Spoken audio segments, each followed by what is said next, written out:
কোরআনের মাহফিল হবে, যেখানে মসজিদ হবে, যেখানে মাদ্রাসা হবে, যেখানে কোরআনের আলোচনা হবে, এই আবুল আহাবের পেতারা সেখানে বাধা প্রদান করবে, ঠিক কিনা? সম্মানিত মুআজ্জাজ মুহতারাম, এই আবুল আহাব, এখানে আরেকটা ব্যাখ্যা বলেছে, মানুষের হাত হলো দুটা। কয়টা হাত? একটা হাত হলো তার নিজের হাত, আর একটা হলো ক্ষমতার হাত, ঠিক কিনা?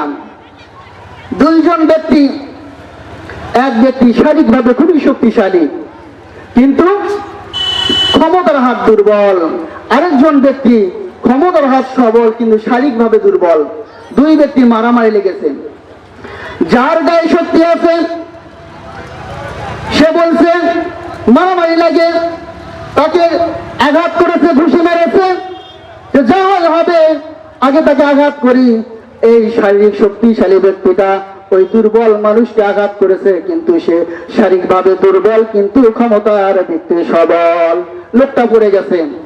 এখন আশেপাশের মানুষ বলতেছে, কার গায়ে হাত দিছো? তুমি জানো না তার হাত কত লম্বা? তাহলে এটা ক্ষমতার হাত না নিজের হাত? ক্ষমতার হাত। আল্লাহ তাআলা বললেন, তাব্বাত ইয়াদা আবি লাহাবি ওয়া তাব্বা। আল্লাহ তাআলা বললেন আবু লাহাব ধ্বংস হয়ে গেছে। সে তার নিজের হাত তো ধ্বংস হয়েছে, তার ক্ষমতার হাতও আল্লাহ তাআলা ধ্বংস করে দেবেন। মা আগনা আনহু মালুহু ওয়া মা কাসাব। আল্লাহ তাআলা পরে করে বললেন, তার যে ধন সম্পদ আছে, তার যে সন্তান সন্ততি আছে, এগুলো ধ্বংস হয়ে যাবে, এগুলো তার কোনো কাজে আসবে না। আজকে সমাজে আমাদের অহংকার, আজকে সমাজে আমাদের ক্ষমতার বাহাদুরি একমাত্র কারণ হলো সম্পদ। আমার সম্পদ আছে, বাহাদুরি কত টাকা লাগতে পারে? আমার সন্তান আছে অনেকগুলো, আমি যদি ডাক দেই সবাই চলে আসবে। এই বলেই তো আবুল আহাব করতো। কিতাবের ভেতর দেখলাম আবুল আহাব মাঝে মাঝে নবীকে ডেকে বলতো, হে আমার ভাতিজা, তুমি যে জাহান্নামের ভয় দেখাও, জান্নাতের ভয় দেখাও, ইসলামের দাওয়াত দাও। আমি যদি ইসলাম গ্রহণ করি, আমি যদি আল্লাহকে মেনে নেই, তাহলে আমার মর্যাদা কি হবে? আল্লাহ রাসূল সাল্লাল্লাহু আলাইহি সাল্লাম বলেন, চাচা, আপনি যদি কালেমা গ্রহণ করেন, তাহলে আপনার পেছনের জীবনের সমস্ত গুনাহ খাতা আল্লাহ তাআলা মাফ করে দেবেন। আবুল আহাব বলে, তারপর কি মর্যাদা? আল্লাহ রাসূল সাল্লাল্লাহু আলাইহি সাল্লাম বলেন, আপনাকে আল্লাহ তাআলা জান্নাত দান করবেন। আবুল আহাব বলে, আর কি? বলে, আর তো কিছু না।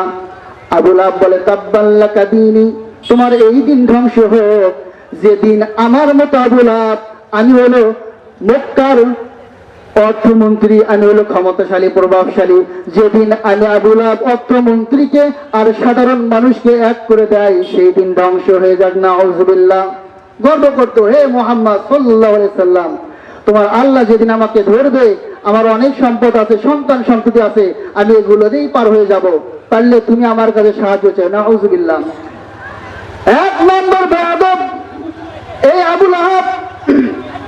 আল্লাহ তাআলা কোরআনে ডাইরেক্ট কোন কাফিরের নামে সূরা নাযিল করেন নাই, একমাত্র আবুল আহাবের নাম ধরে আল্লাহ তাআলা ডাইরেক্ট কোরআন নাযিল করেছেন, ঠিক কিনা? ফিরাউনের কথা কোরআনে আছে, হামানের কথা কোরআনে আছে, অনেক আল্লাহ দ্রোহীদের কথা কোরআনে আছে, কিন্তু এভাবে নাম ধরে ডাইরেক্ট কোরআনে কারণ নাম ধরে আল্লাহ তাআলা কোরআনে নাযিল করেনি। আমরা যদি সূরা কলমে যাই, নুন ওয়াল কলামি ওয়া মা ইয়াসতুরুন, এভাবে পড়তে পড়তে যদি যাই, আল্লাহ তাআলা ওয়ালিদ ইবনে মুগীরার কথা বলেছেন, উতুল্লিম বা'দা যালিকা জালিম।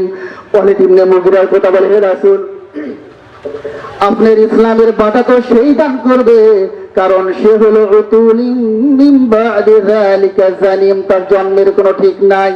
যার জন্মের কোনো ঠিক নাই সেই তো কোরআনে বাধা দেবে, এছাড়া তো কোরআনে বাধা দেওয়ার লোক পাওয়া যাবে না, ঠিক কিনা? এত বড় কথা আল্লাহ কোরআনে বললেন, ওয়ালিদ ইবনে মুগীরার কথা, সে তো ইসলামে বাধাই দেবে, তার বাবা ঠিক নাই।